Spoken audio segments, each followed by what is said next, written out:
మేము ఇచ్చినది కాదు. మేము చేసిన ఏకైక తప్పు ఒకటే ఒక చోట, నిజం గట్టిగా చెప్పలేకపోయినాం, చంద్రబాబు నాయుడు లాగా అబద్ధాలు మాట్లాడలేకపోయినాం. అది మా పార్టీ చేసిన అతిపెద్ద తప్పు.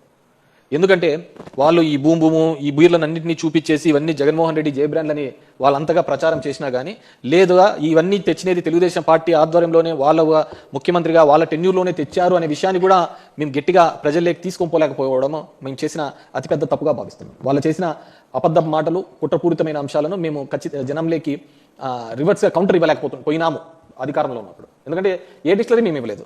ఉన్న డిస్టిలరీస్ కన్నా మాకు ఫేవర్ చేసినట్టు, ఈ విధంగా చేసినట్టు మరి ఎన్ని డిస్టిలరీస్ మీద కేసు పెట్టారు, ఎన్ని డిస్టిలరీస్ని ఉన్న ఎండీస్ని అరెస్ట్ చేసినారు, దాని ఓనర్లను అరెస్ట్ చేసినారు చెప్పమనండి. So these are all bogus. అవన్నీ ఇచ్చిన పర్మిషన్లు అన్నీ కూడా చంద్రబాబు నాయుడు.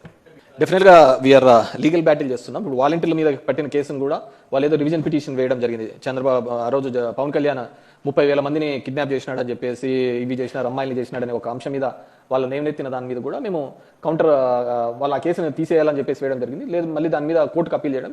డెఫినెట్గా లాలో ఉన్న ఏ అవకాశాన్ని వదలకుండా ఖచ్చితంగా మేము కౌంటర్ చేస్తామండి. ప్రతిదీ తనే కనిపెట్టానంటుంటాడు.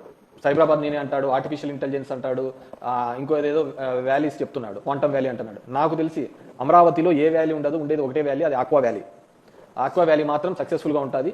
మనము ఏదైనా కానుంటే ఈ చిన్న చేపలు తీసుకొని వచ్చి అక్కడ చేపల పెంపకం చేస్తే డెఫినెట్గా మంచి రిజల్ట్స్ వస్తాయని చెప్పేసి నేను అనుకుంటున్నాను. అంతకుమించి ఆ అమరావతి అనే ఇతను పెట్టిన దీంట్లో ఎటువంటిది కూడా పురోగతి ఉండదు. ఓన్లీ పురోగతి ఏదైనా ఉంది అంటే మాత్రం ఫిషరీస్ మాత్రం బాగా డెవలప్ అవుతాయి.